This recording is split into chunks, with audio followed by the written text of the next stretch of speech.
지난번에 이준석을 한번 다루면서 될성나무 떡잎부터 알아본다 이런 말씀을 드린 바가 있습니다. 국민의힘의 인유한 위원장이 이준석이 토크 콘서트가 열리고 있는 부산을 찾았습니다. 지난 4일이었죠. 물론 사전에 조율이 없었던 모양입니다. 하지만 약속이 없었다 할지라도 자신을 만나러 부산까지 내려간 사람 아니었습니까? 그것도 아직까지는 자신이 몸을 담고 있는 당의 혁신위원회의 위원장 아니겠습니까? 사전에 비록 약속은 없었다 할지라도 그 먼 길을 찾아온 사람에게 면전에다 대고 이렇게 차갑게 결례를 할 수 있을까? 과연 이것이 옳은 태도였을까? 많은 분들이 이준석의 그런 모습에 못마땅한 표정들을 하고 있습니다. 해도 너무한 것 아닌가? 어떻게 저 정도일까? 저 정도 예의도 없이 무례하단 말일까? 이런 말씀들을 하고 계십니다. 깜나라 조진국 시간입니다. 제가 오늘 제목으로는 유능재강, 인요한, 구하짐은 이준석 이렇게 고사성어를 선택해 봤습니다. 부드러울 유, 그리고 능할 능, 다스릴 제, 굳셀강, 유능재강, 노자의 도덕경에도 나오는 말이지요. 부드러움이 굳센 것을 제압할 수가 있고 약함이 강함을 이길 수 있다. 부드러움이란 덕이요, 굳셈이란 도적이다. 약함은 사람의 도움을 받는 것이고 강함은 사람의 공격을 받는 것이다. 정말 대비가 되는 말이죠. 인유한 위원장은 자신보다도 나이가 어리지만 자신이 형벌되지만은 정치의 선배인 이준석에게 한 수 배우겠다. 여러 차례 고개를 숙이면서 이준석에 다가서고 있는데 이준석은 어떠한 모습을 보이고 있습니까? 한마디로 방자하고 교만한 그런 모습 아니었습니까? 구하지문, 입구자에 재앙화, 그리고 어조사지, 문자, 구화지문. 입은 재앙을 부르는 문이다. 입은 재앙의 문이요, 혀는 몸을 가르는 칼이다. 입을 닫고 혀를 깊게 감춘다면은 가는 곳마다 몸이 편안하리라. 입이 화근이 된다라는 그런 말로 사용이 됩니다. 당나라 때에 풍도가 지은 설시, 그러니까 혀에 관련된 시, 입을 조심하라는 그런 시입니다. 요즘에 이준석 너무나도 거친 얘기를 많이 하죠. 거친 정도가 아니라 독소를 퍼붓고 있습니다. 물론 이준석뿐이겠습니까? 민주당 안에서도 구화지문에 해당되는 사람들이 워낙 많이 있는데 이들도 제가 다음에 한번 묶어서 구화지문에 대한 말씀을 드리도록 하겠습니다. 물론 앞에서 말씀드린 대로 사전 조율이라든가 약속이 없었다 할지라도 이준석을 만나기 위해서 서울에서 부산까지 내려온 인유한 위원장 아니겠습니까? 그런데 그 앞에다 대고 문전박대를 한다. 인 위원장은 자세를 낮추고 또 낮추면서 고개를 숙이면서 나이는 비록 내가 많다 할지라도 정치의 선배인 이준석에게 배우겠다. 진심으로 낮은 자세를 보여봤습니다. 혁신위가 징계 취소를 결정했었죠. 1호 안으로. 그럴 때에 이준석은 어떻게 독소를 퍼부었습니까? 죄 지은 것이 없는데 무슨 징계냐. 용산에 가서 그들을 용서하든 말든 해라. 징계를 풀든 말든 해라. 이런 얘기를 했습니다. 한마디로 대통령을 향한 독설이었죠. 이럴 때도 극한적인 표현을 했을 때도 인 위원장은 이준석의 마음이 참 많이 불편해 있는 것 같다. 상해 있는 것 같다. 그를 어떻게든지 한 번이 아니라 여러 번 만나면서 그를 정말 끌어안고 한 팀이 되겠다. 통합을 이루겠다라고 말을 했었습니다. 이렇게 낮은 자세를 보이고 있는 인 위원장에게 진정성과 진실을 보이고 있는데 이준석은 어떤 태도를 보이고 있습니다. 한마디로 환자는 서울에 있다. 면전에다 대고 어떻게 이런 말을 할 수가 있습니까? 그것도 영어로 비난하면서. 아니, 영어 하면은 원주민인 인유한 위원장이 더 능합니까? 아니면은 이준석이 영어 인유한 위원장만큼 능하겠습니까? 인 위원장은 오히려 우리 한국을 사랑하기 때문에 우리말로 모든 것을 다 이루고 있는데 이준석은 기껏 영어로 비난을 합니까? 환자는 서울에 있다. 무슨 의미입니까? 해도 너무한 것이고 선을 넘어도 너무 선을 넘은 것 아니겠습니까? 무례의 극치를 보여주고 있습니다. 제가 어렸을 때에 집안 어른들로부터 이런 말씀을 많이 듣습니다. 이렇게 거친 말, 거친 행동을 할 때에는 그 집안의 어른들을 들먹이십니다. 집안의 어른이 누구시래? 자식 교육을 저 정도밖에는 시킬 수가 없는가? 이렇게 혀를 차시는 모습을 많이 보면서 자라왔습니다. 솔직히 그동안 이준석에 대해서는 많이 알려지기도 했었지만은 이 정도까지 천박스러운 모습을 지닌 이준석일까? 이렇게 생각들 안 하셨습니다. 당 대표로 나섰을 때에 많은 사람들, 특히 청년들이 정치에 대해서 희망을 갖기 시작했습니다. 이때에 프랑스에서는 40세 나이에 에마뉴엘 마크롱이 대통령에 당선이 됐었고, 마크롱이 대통령이 당선되자 프랑스는 물론이고 전 세계가 놀랐습니다. 새로운 변화가 이루어질 것이다. 지금 프랑스는 새로운 변화 속에 하루하루 바뀌어가고 있습니다. 우리나라는 30대의 야당 대표이지만 당 대표가 됐을 때에 청년들이 정치에 희망을 갖고 정치를 긍정적으로 바라봤습니다. 참 좋은 현상이지요.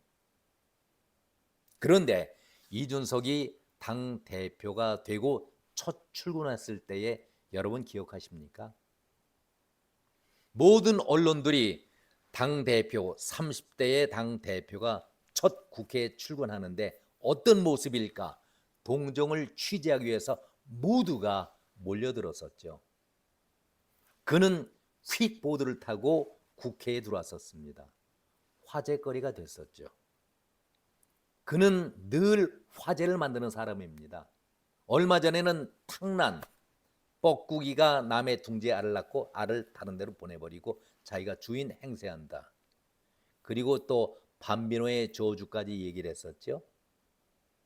우리들의 일그러진 영화를 인용해서 또 자신을 대변하기도 했었죠. 항상 이슈를 만들기 위해서 노력하는 것이 이준석입니다. 퀵보드 타고 나왔던 이준석. 여러분, 김명수 대법원장 기억하십니까?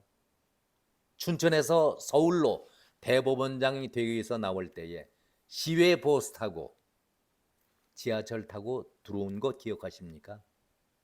지금 김명수가 지하철을 열심히 타고 있는지 한번 돌아보고 싶고 확인해 보고 싶습니다. 다시 이준석 얘기로 돌아가죠.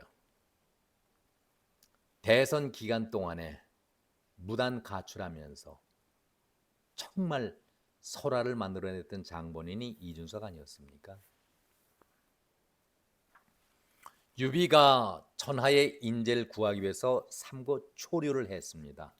그래서 제갈량이라는 인재를 얻었죠. 인유한 위원장이 이준석에게 삼고 초려가 뭡니까? 계속 고개를 숙이고 있는데 제갈량 같은 인재를 찾기 위해서 삼고초려를 했을까요? 저는 그렇게 생각을 하지 않습니다. 인유한 위원장은 당이 통합이 되길 바라고, 당이 하나가 되길 바라고, 당이 국민들로부터 사랑을 받는 그런 정당이 되기 위해서 모두를 다 끌어안자, 그런 마음으로 삼고초려를 했던 것입니다. 제 개인적인 생각입니다마는 한마디로 이준석은 탕자입니다. 성경에 나오는 탕자, 집 나간 탕자, 집을 거덜낸 탕자, 집안 망신시킨 탕자이지만 통합이라는 울타리 안으로 다 끌어서 국민들로부터 사랑받는 정당이 되자, 이 마음속에 이준석을 끌어안고 고개 숙이고 만나려 했던 것인데, 그 앞에다 대고 면전박대를 한다. 그 정도의 인격 소유자가 이준석 아니겠습니까? 인유한 위원장은 정치 신인이고 초짜지요. 분명히 초짜입니다. 그러나 어느 누구보다도 정치의 고수고 달인입니다.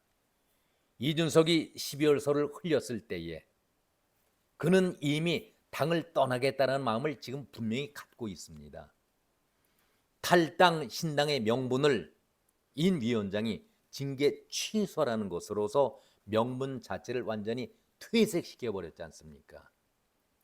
만약에 그러고서도 탈당이나 신당을 해서 나가게 된다면은 그는 끝까지 따라다니면서 국민의 힘으로 돌아오라, 진정성과 진실을 보일 겁니다. 이렇게 되면은 국민들은 어느 편에 설까요? 저는 감히 국민들께서 한 마음 두 마음씩 국민의 힘 쪽으로 모여들면서 이준석을 바라보는 눈이 달라지리라고 생각됩니다. 제 개인적인 생각입니다. 제 개인적인 생각. 공천위원회가 발족되면 달라지겠지만은 제가 만약에 당의 책임자가 될 수 있다면은 저는 이준석을 삼수 3번 낙방됐던 노원병 지역에 또 한 번 4번째 도전을 시키겠습니다. 전략 공천을 시키겠습니다. 이준석이 노원병 얼마나 그 주민들을 사랑해서 3번씩이나 떨어졌는데 다시 한번 기회 줘야지요. 다시 한번 도전해봐라. 노원 주민을 사랑해봐라. 이렇게 공천을 주겠습니다.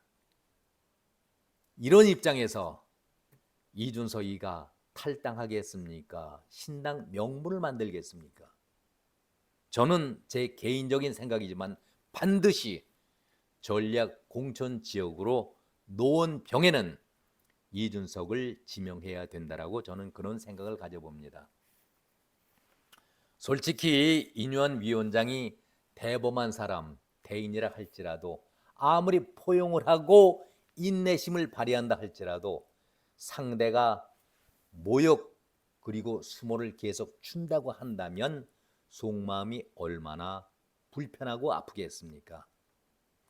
그저 당 하나 살려보겠다라는 그런 마음으로, 애당심으로 당을 살려보겠다라고 애쓰고 있는데 제대로 된 저격수가 나타났습니다. 김종화 전 대통령직 인수위원회의 기획조정분과 상임자문위원이었었죠. 김종화 위원. 영어로 인유한 위원장을 비판한 이준석을 향해서 매일매일이 새로운 조롱이다. 선을 넘어도 한참 넘고 계속 넘고 이렇게 일침을 가했습니다. 자신의 페이스북을 통해서 어련하시겠나, 본인은 맞고 남은 틀리다, 이준석을 정조준을 했죠. 지금 야구가 한국 시리즈 이제 결승전이 벌어지고 있습니다. 야구에서 역전이 필요할 때에 반드시 경기를 뒤집고 할 때는 감독들이 대타, 핀치 히터를 사용합니다. 김종화 위원이 안타가 아니라 단타가 아니라 그야말로 그랜드슬럼, 말로 홈런을 터뜨렸습니다. 한 방에 이준석을 제압한 것이죠. 선의를 갖고 찾은 사람에게 인간적 모습을 보일 수는 없었나. 참 뼈아픈 얘기죠. 인간적 모습을 보일 수는 없었나. 가출하기, 저주하기, 모욕하기, 조롱하기, 이런 패턴 이제는 지겹지도 않은가. 조롱만 하는 정치가 무슨 도움이 되는지 묻고 싶다. 그야말로 한 방에 날려버렸습니다. 김정은 씨가 이준석의 모든 것을 아주 분명하게 명료하게 전해주었습니다. 이제 이준석 씨는 남 탓하지 말고 남에게 독소를 퍼붓지 말고 수사 중인 사건에 대해서 침묵하지 말고 언젠가는 밝혀지지 않겠습니까? 자신의 양심에 따라서 분명하게 밝힐 시간이 점점 다가오고 있습니다.